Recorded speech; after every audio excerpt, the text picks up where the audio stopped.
अहमदाबाद से स्पीति वैली तक की एक क्रेजी ट्रेन, बस, माउंटेन्स, रिवर्स और दुनिया के सबसे ऊंचे गांव तक का सफ़र। चलिए शुरू करते हैं मेरी Spiti adventure journey. Friday night Ahmedabad से ट्रेन पकड़ी दिल्ली के लिए।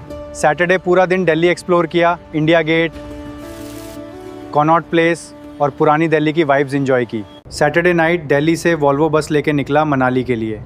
रात भर माउंटेन्स की तरफ सफ़र और संडे मॉर्निंग पहुंच गया हिमाचल की ब्यूटीफुल वैली मनाली। संडे का दिन मनाली एक्सप्लोर करने में गया। हिडिंबा देवी टेम्पल की शांति, मॉल रोड की वाइब्स, ओल्ड मनाली कैफ़ेज़ और पहाड़ों के बीच पीसफुल मोमेंट्स। मंडे मॉर्निंग असली एडवेंचर स्टार्ट हुआ। मनाली से निकले चंद्रताल के लिए, अटल टनल क्रॉस किया और रोहतांग के मैजिकल लैंडस्केप से गुजरते हुए स्पीति की तरफ बढ़े। शाम तक हम बताल पहुँचे। यहाँ माउंटेन्स के बीच टेंट स्टे किया। ज़ीरो नेटवर्क, ठंडी हवा और मिलियन स्टार वाली स्पीति की रात एक्सपीरियंस की। ट्यूसडे मॉर्निंग डेस्टिनेशन था चंद्रताल लेक। 14,000 फीट की हाइट पर ब्लू वाटर लेक और चारों तरफ हिमालयाज़। ये व्यू लाइफ टाइम याद रहने वाला था। चंद्रताल के बाद कुंजुमला पास क्रॉस किया, एशिया के हाईएस्ट चिचम ब्रिज से गुजरे और शाम तक स्पीति के हार्ट काजा पहुंच गए। काजा में होमस्टे का एक्सपीरियंस सबसे अलग था। लोकल स्पीटियन कल्चर, सिंपल लाइफस्टाइल और पहाड़ों के बीच एक पीसफुल नाइट। वेंसडे की सुबह हम निकले स्पीति की सबसे आइकॉनिक जगह की मोनेस्ट्री की तरफ। 1000 साल पुरानी ये मोनेस्ट्री और इसके सामने फैली स्पीति वैली का नज़ारा देखकर सफ़र की सारी थकन ही भूल गए। की मोनेस्ट्री से निकलने के बाद हम पहुँचे हिक्किम, जहाँ दुनिया का सबसे ऊंचा पोस्ट ऑफिस है।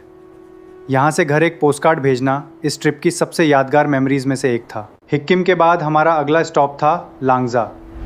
पहाड़ों के बीच खड़ी ये विशाल बुद्धा मूर्ति और सामने फैली स्पीति वैली का व्यू दिल जीत लेता है। लांगजा की इस स्वर्णिम बुद्धा मूर्ति को स्पीति वैली का रक्षक माना जाता है। स्थानीय लोग मानते हैं कि ये पूरी घाटी को बुरी शक्तियों से बचाती है। लांगजा से हम पहुँचे कॉमिक विलेज, जो दुनिया के सबसे ऊंचे मोटरेबल विलेजेस में से एक है।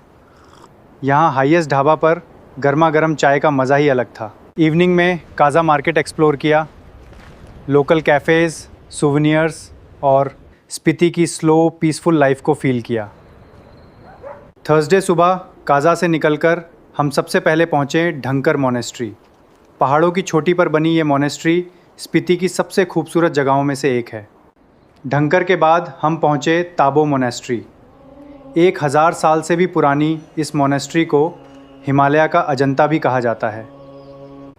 ताबो से आगे बढ़ते हुए हम पहुँचे नाको। शांत झील, छोटा सा गांव और पहाड़ों के बीच बसी ये जगह किसी पोस्टकार्ड से कम नहीं लगती। नाको के बाद हम पहुँचे खाप संगम, जहां स्पीति और सतलुज नदी का संगम होता है। ये नज़ारा वाकई देखने लायक है। शाम तक हम कल्पा पहुँचे। किन्नौर कैलाश के शानदार नज़ारे और पहाड़ों की शांति ने सफ़र की सारी थकन मिटा दी। कल्पा की ठंडी शाम और किन्नौर कैलाश के खूबसूरत नज़ारों के साथ हमने यहीं होटल में रात बिताई और अगले दिन के सफ़र की तैयारी की। फ्राइडे सुबह नाश्ता करके हम निकले चितकुल के लिए।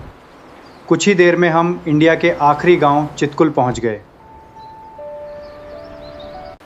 दोपहर तक हमने चितकुल की खूबसूरत वादियां, बसपा रिवर और इस शांत गांव की हसीन खूबसूरती को खुलकर एंजॉय किया। ये सफ़र वाकई यादगार रहा। सैटरडे सांगला वैली से ब्यूटीफुल माउंटेन रोड्स क्रॉस करते हुए शिमला पहुँचे और यहाँ से दिल्ली के लिए वॉल्वो जर्नी स्टार्ट हुई। शिमला से दिल्ली, दिल्ली से फ़्लाइट लेके वापस अहमदाबाद। 9 दिन, हज़ारों किलोमीटर और स्पीति वैली की अनलिमिटेड मेमोरीज़ के साथ जर्नी कंप्लीट हुई। अगर आप भी स्पीति ट्रिप प्लान कर रहे हैं तो इस सीरीज़ को सेव कर लीजिए। आगे भी ऐसे ही अमेजिंग रोड ट्रिप्स और ट्रैवल गाइड्स के लिए चैनल को सब्सक्राइब करना मत भूलिएगा। मिलते हैं अगले सफ़र में।